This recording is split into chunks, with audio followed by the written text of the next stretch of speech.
फिलहाल के लिए बड़ी खबर है कि बीएनपी ने यानी बांग्लादेश की नेशनलिस्ट पार्टी ने खालिदा जिया के बेटी की जो पार्टी है तारिक रहमान जिसके लीडर हैं वो चुनाव जीत चुके हैं। ये आपके सामने फिलहाल के लिए हेडलाइंस चल रही हैं।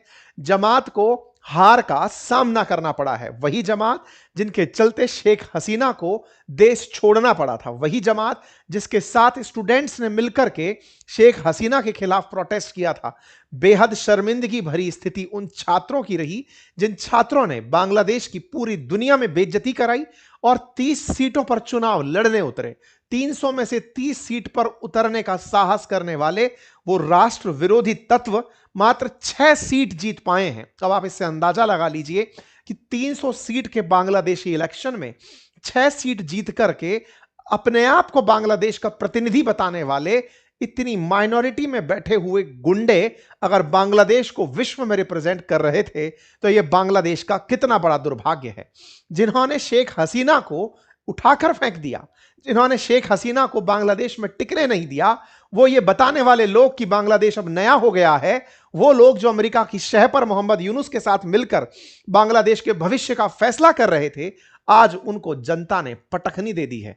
तो क्या जनता आवामी लीग के लिए कुछ की? जी हां, आज बांग्लादेश के इलेक्शंस में जो परिणाम आए हैं उनमें भले ही खालिदा जिया की पार्टी जीती हो लेकिन वोट प्रतिशत 60 रहा है। अवामी लीग इसे अपने पक्ष में मानती है। उनका मानना है कि बहुत से लोग जो शेख हसीना के पक्ष में थे उन्होंने वोटिंग में भाग नहीं ली या फिर वोट में भाग लिया तो उन्होंने बीएनपी को चुना।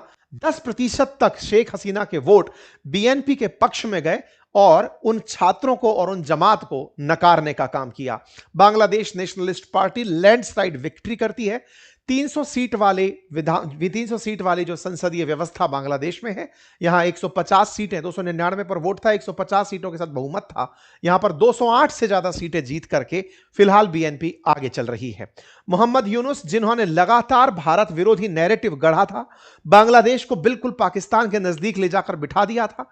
जमात जो कि लगातार प्रतिबंधित थी शेख हसीना के काल में, वो जमात जो कि बांग्लादेश के विभाजन को गलत ठहराती थी, वो जमात जो पाकिस्तान के पक्ष में लगातार बांग्लादेश में मोहम्मद यूनुस से फैसले करा रही थी, उस जमात को हार मिली है। यह हार अपने आप में पाकिस्तान के मुंह पर भी करारा तमाचा है।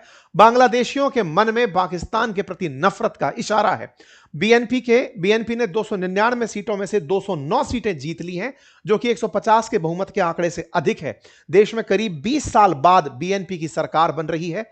इंटरेस्टिंग होगा, 35 साल बाद बांग्लादेश के अंदर एक पुरुष प्रधानमंत्री होगा। इंटरेस्टिंग होगा कि 20 साल बाद बीएनपी सत्ता में होगी। लगातार 35 सालों से बेगमों का शासन चल रहा था, खालिदा जिया और शेख हसीना। शेख हसीना इस बार चुनाव में नहीं थी क्योंकि इन्हीं छात्रों के आंदोलन ने शेख हसीना को बांग्लादेश छोड़ने पर विवश कर दिया था। शेख हसीना की सत्ता हटती है और इनके चेहरे पर मुस्कान आती है क्योंकि इन्हें अमेरिका का प्यार मिला था। मोहम्मद यूनुस ने पूरी उस अपराइजिंग में अमेरिकी तरफ से थोपे गए व्यक्ति की तरफ से, नोबेल पुरस्कार विजेता की तरह से बांग्लादेश को लीड करना शुरू किया था। बांग्लादेश में आवामी लीग जो कि शेख हसीना की पार्टी है, वो इस बार चुनाव में भले ही ना हो लेकिन लगातार 2008 से लेकर 24 तक बांग्लादेश का नेतृत्व करती रही है।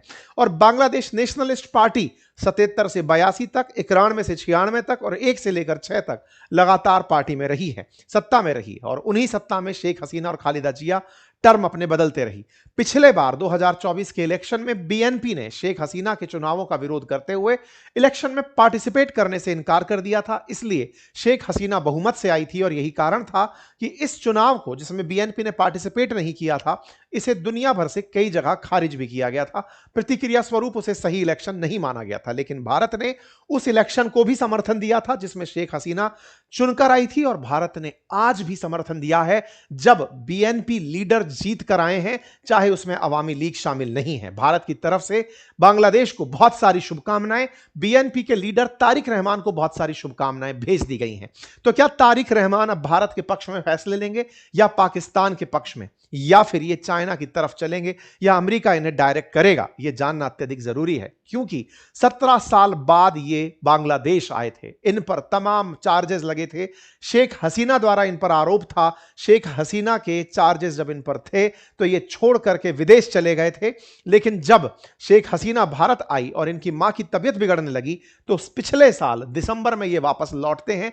और जब लौटते हैं उसी समय मैंने आप लोगों के सामने एक सेशन किया था जिसमें कहा था कि क्या यूनुस के अरमानों पर फिर जाएगा पानी।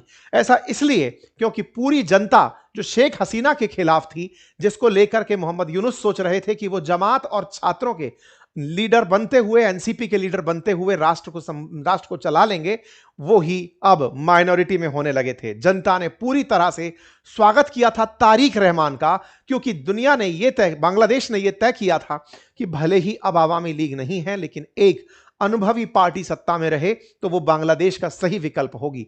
क्योंकि तारिक रहमान बांग्लादेश में पहले भी सत्ता के बहुत नजदीक रह चुके हैं, अपनी मां के साथ सत्ता को संचालित कर चुके हैं। ऐसे में जमात के साथ जाना बांग्लादेशियों ने नहीं स्वीकारा। बांग्लादेश में जमात को भले ही मोहम्मद यूनुस का समर्थन हो, छात्रों को मोहम्मद यूनुस का समर्थन हो, लेकिन जनता ने उन्हें ना स्वीकारते हुए यह कहा कि वो जमात जो बांग्लादेश के बनने को अस्वीकार करती है, वो जमात जो पाकिस्तान के साथ मिलकर बांग्लादेश के निर्माण के समय बांग्लादेशी चाहत रखने वालों को मरवाती है, उस जमात को हम अपने देश का भविष्य नहीं सौंप सकते। वो छात्र जो किसी के बहकावे में आकर के देश को बदनाम करने निकल पड़ते हैं, उन छात्रों को लीडरशिप बांग्लादेश की जनता नहीं देती।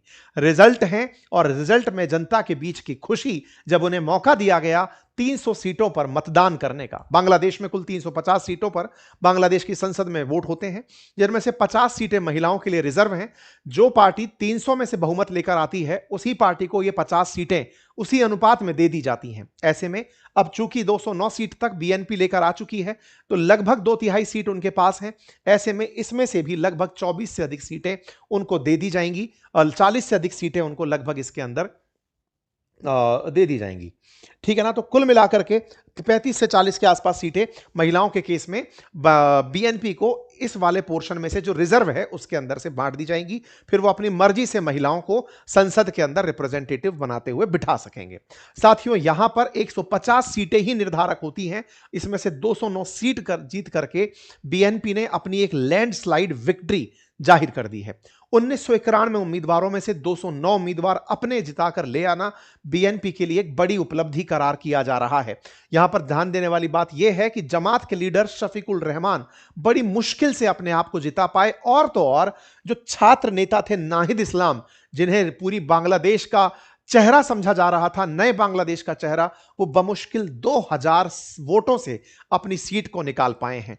और इनका जो टक्कर चल रही थी वो टक्कर बीएनपी के नेता से थी। मात्र 2000 वोट से अपनी सीट को जिताने वाले नाहिद इस्लाम को ये जीत हार से भी बुरी लगनी चाहिए। खैर, बांग्लादेश में कुछ हो ना हो, पूरे देश को हाशिए पर बिठाने वाले नेता तो बन ही गए हैं। फिलहाल चाहे 6 ही सीट क्यों ना हो, लेकिन बांग्लादेश की संसद में इन्हें सीट तो मिल ही गई है। लेकिन ऐसे नेता जो पूरे देश को अंतर्राष्ट्रीय स्तर पर हास्य का पार्ट बना दें, ऐसे नेता जो बांग्लादेश को तरक्की में पीछे ले जाएं, उन्हें बांग्लादेशी किस रूप में स्वीकारेंगे, यह तो खैर आने वाला समय बताएगा। जहां तक बात हो शफीकुर रहमान की, वो कट्टरपंथी व्यक्ति जो कि फिलहाल चुनाव में उतरते हुए एक हिंदू को इसलिए चुनाव में उतारा ताकि इनके ऊपर कट्टरपंथ का दाग थोड़ा कम लगे। इन्होंने जिस कृष्णानंदी को चुनाव में उतारा था, वो चुनाव हार भी गए हैं।